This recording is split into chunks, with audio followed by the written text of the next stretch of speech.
Hello Leo, Sun, Moon, Rising, and Venus signs. Kamusta kayo? Sana po ay nasa mabuti kayong kalagayan. Welcome back po sa Star Tarot at kung bago kayo rito, welcome din po kayo. Please subscribe, like, share my videos, and leave me a comment kung nakaresonate kayo.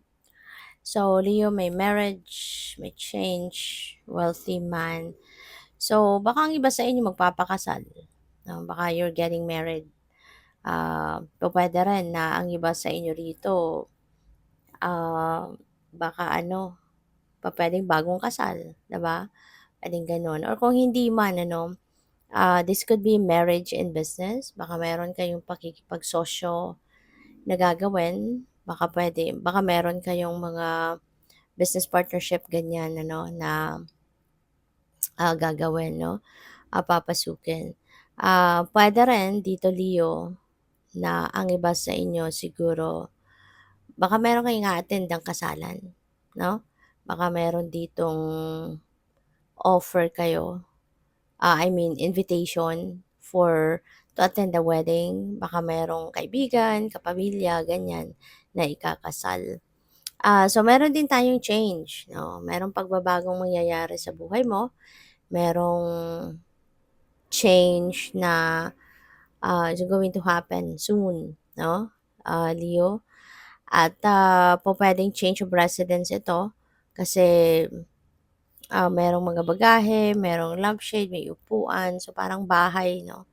Siguro bahay ang iiwanan ninyo, maybe you're going to change place of residence, you're going to relocate, maaaring tapos na ang lease diyan, tapos na yung kontrata mo diyan siguro sa tinitirhan mo and or pupuwede rin na baka kayo ay magmo-move in na sa sarili ninyong bahay na pinagawa, puwedeng gano'n din ang ganap 'no. Possible na ang iba sa inyo siguro mag-a-abroad na, 'di ba? So, pupuwedeng may travel din ang iba sa inyo rito.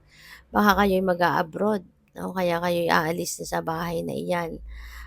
Puwede rin na ang iba sa inyo rito is going to change employers, puwedeng maglilipat kayo ng trabaho.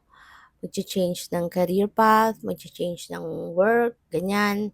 So, pupuwedeng gano'n. So, yeah, definitely travel may happen dito for some of you dahil sa mga pagbabagong ito. Wealthy man, ayan. So, baka meron kayong mga dealings with a wealthy man ngayon.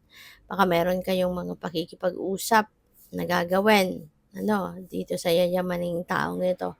Baka si wealthy man isa na siyang boss sa trabaho, merong mataas na posisyon sa work, or pupuwedeng negosyante ito, 'di ba? Pupuwedeng boss mo 'to, 'no? Depende, pupuwedeng kapatid mo 'yan, pupuwedeng tiyuhin mo. So, depende sa inyong sitwasyon.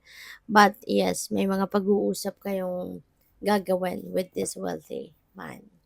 So, baka employer mo 'yan, puwedeng gano'n. So, by the way, maraming salamat for subscribing. And if you haven't subscribed yet, subscribe na kayo. And also, maraming salamat din for not skipping the ads. Malaking bagay po yan sa akin. And also, click the join button sa baba ng video kung gusto po ninyo na mag-join kayo sa membership. So, Leo, maging masayang-masaya ka. No, you're definitely going to be very happy with all the blessings no, na dadating. Kasi, daming biyaya no, na paparating sa inyo rito with the Nine of Cups. You're going to be very successful financially, materially.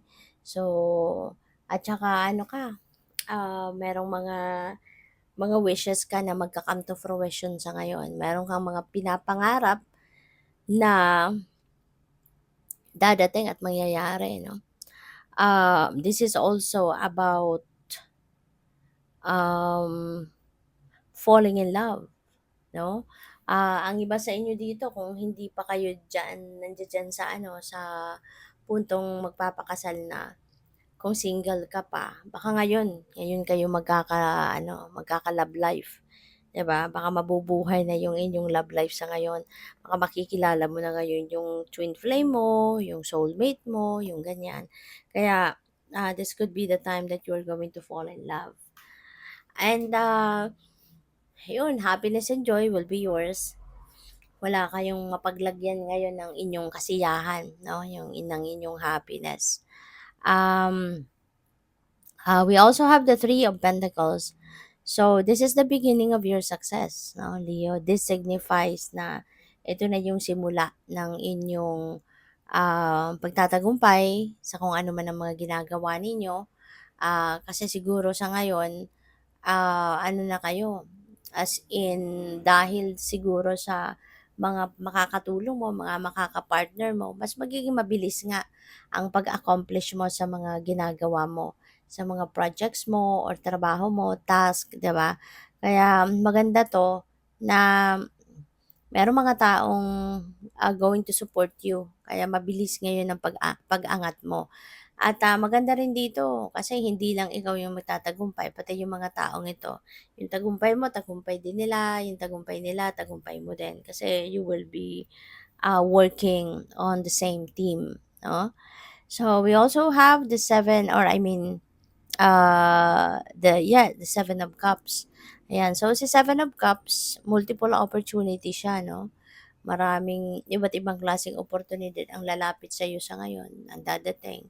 And this could be anything. O puwedeng opportunity ng, para magkaroon ka ng trabaho, magkaroon ng ekstrang trabaho, ganyan. Or pupuwedeng side hustle 'yan, 'di ba? Racket, ganyan. Pupuwede rin na a full-time job, 'di ba? Or bagong career path, 'no, ang pupuwedeng sasalubong sa'yo. Pupuwede rin naman na meron ditong offer sa inyo na makipag-partner, makipag-business partner, or merong business opportunity, 'di ba? So, pupuwedeng may mga gano'ng ganap. So, ang maganda lang dito, 'no, then na dapat ninyong gawin is pag-isipan mabuti before you jump into a decision.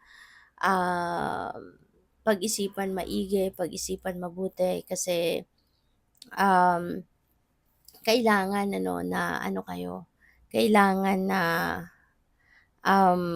titignan ninyo, examinin ninyong maigi yung mga opportunity na 'yan.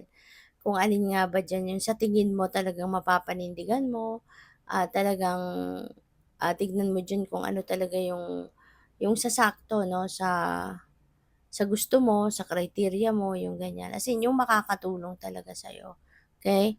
Para hindi ka magsisi, para in the end hindi ka sana ganito, sana gano'n, or what if ganitong ginawa ko, mga ganyan. So, para wala kayong gano'ng pag-isipan ninyong mabuti. At saka pakinggan mo yung inyong intuition, Leo. Okay? Kasi yung intuition natin, that is divine guidance. And it will not lead you astray. Bagkus, dadalhin ka nito sa tamang desisyon, sa tamang bagay, sa tamang path, no? Ituturo sa iyo kung ano ang best para sa iyo.